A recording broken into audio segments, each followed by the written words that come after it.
to Jessa Lifestyle YouTube channel. So, ang next video po natin is, meron po ako isang lugar na pupuntahan na kumbaga bibisitahin. Ayun.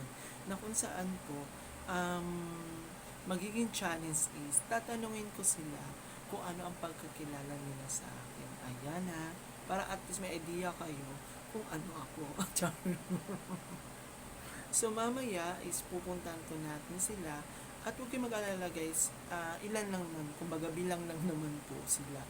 Yung mga taong tatanungin natin para makilala din naman na makilala din natin sa sarili natin kung ano tayo. Ayan mamaya guys.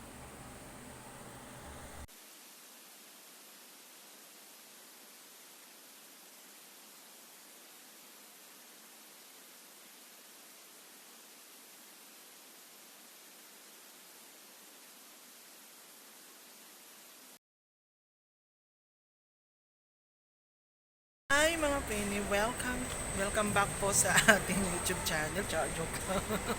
Ang Jessa Lifestyle. So ngayon po ang aking pong iba-vlog ay ang aking pong isa sa mga naging friends ko po at na hanggang ngayon magka-BFF na po kami. Nandahil lang po sa actually sa baliserve po kami. Wait lang po dahil. So ngayon ipakapakilala ko po sa inyo ang aking nag-iisang BFF. Charot. Madami akong BFF. Isa po siya sa head ng choir ng Isla. So hinahangaan po namin siya dahil magaling po talaga siya mag-conduct. Yan. Ang dami niya pong mga member ng choir na dahil dyan sa kanya, ang dami napahanga sa kanya, napapabilib po. So ngayon pakilala ko po sa inyo ang nag-iisa kong Frenny, ang Frenny na si Judy Canyares. Ayan, hi. Hi guys. So ngayon friend, tanong ko lang sa iyo, paano mo ba ako nakilala at anong pagkakilala mo sa akin? Ayan. Para alam nila. Ano ba to sa totoo lang? Oo, go. Hi. So, we met way back 2010. So, we belong to the same parish na nagsaserve kami as choir. So, alam mo na. Sige po. He's one of the head, one of the coordinators, and likewise po sa akin. So, English yun charot. So, our friendship started nung nagkasama kami as coordinator ng choir dito sa aming parish. So, I can say na maraming mga good traits si Jess. Ano ba to? Plastika ba to? Alright. Sige, sabihin mo lahat. Yung baho ko, okay lang. Jess is such a wonderful person. So, Wow, si sana Jess yung all. mga tipo na ibibigay ang lahat kahit walang matira sa'yo. So, I saw that so yung during the time na he's the leader or president of the other Arcung Bato Choir. So, Tagalogin mo na lang, Ay, sige. friend. Parang ka mahirapan. Alam Medyo- ko naman, friend, teacher po siya. Kaya ganun po May siya galing ganun. mag-English. So, doon po when it comes to sa leadership, makikita talaga natin na devoted siya and dedicated siya. So, nakita naman natin yung mga choir niya before grown-ups na ngayon. So, they still looking back kung sino si Kuya Jess na without Kuya Jess, hindi sila makakarating kung saan man sila. Ay, nahihiya ka nga. When it comes to family naman, si Jess nakikita ko naman na loving naman siya sa family niya. Though, wala namang perfect family. So, lahat naman ginagawa niya para maging masaya naman yung pamilya kung anong meron siya. As a friend, iba yung friendship na kinater niya sa akin. Saka sa iba din. So, walang kinalaman yung gender dito kasi parehas naman kami ng mga likes, yung mga ginagawa namin, halos parehas kami. So, nagja-jive yung aming chemistry as friend, di ba?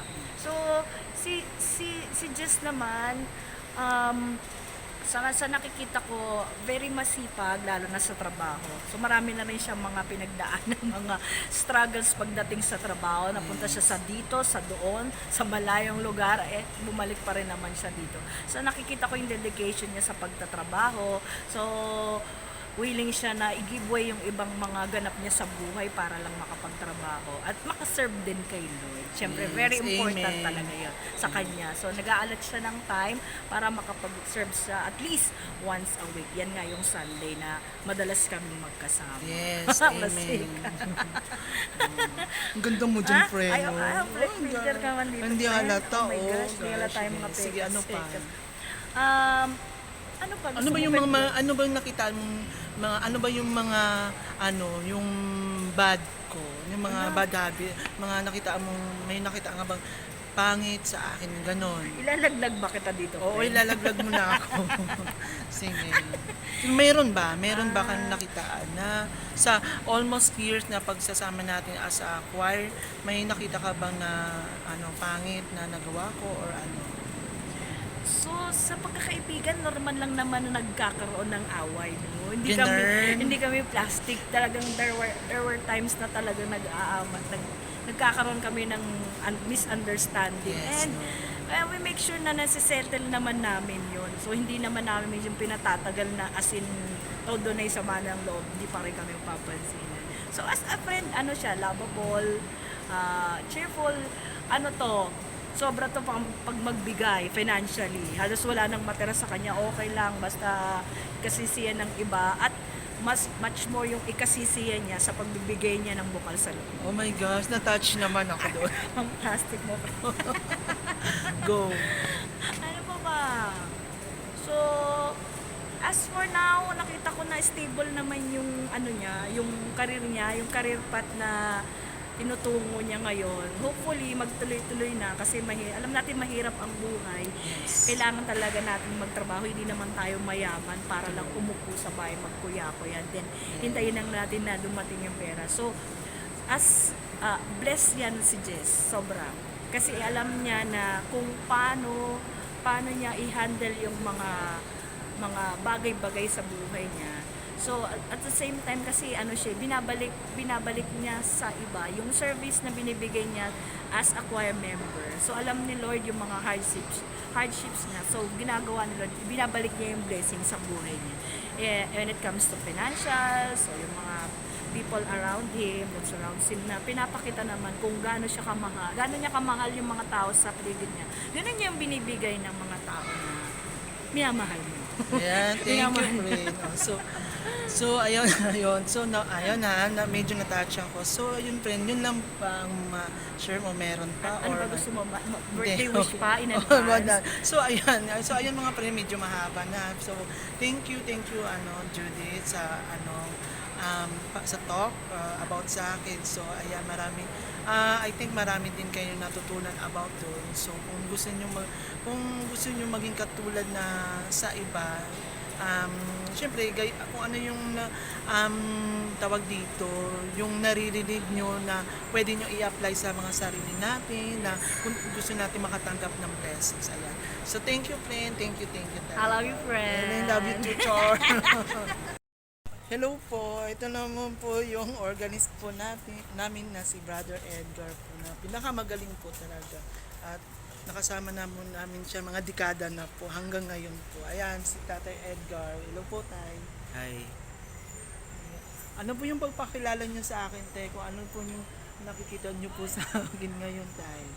Ayan. bilang kasama sa koro, okay siya, masipag, madaling matuto at maasahan naman pagka oras ng pangangailangan. Kaya salamat na kasama namin siya sa koro at napabilang siya sa Sagrada. Salamat, maraming pasalamat. Ayan po guys, short run kasi nahiya po si Tatay Edgar. Ayan po.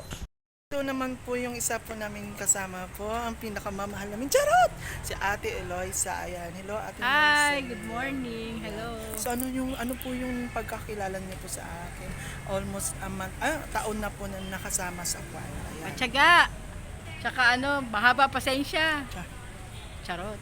Charot daw. Charot. Sige. Ano pa? Kaibigan niya si Ami. Si Ami. Kaibigan niya si Ami. Magkasundo sila. Ayan. Sige, thank you po, Ate Eloisa. Ayan mga preni, natapos na rin natin sila tanungin yung mga taong naging malapit sa akin. So, ayun, narinig nyo na rin yung mga kanilang saloobin, yung mga masasabi tungkol about sa kung ano yung good at ano yung bad. So, kaya ko po siya lahat tinanong para at least alam po natin na minsan 'di ba hindi natin napapansin sa sarili natin na may nagawa na pala tayo na hindi maganda. So much better kasi pag kung gusto mo kilalanin sa sarili mo, minsan tanungin mo rin sa iba kung anong nakikita nila at napapansin nila. So para at papaano pwede mo siya ibago.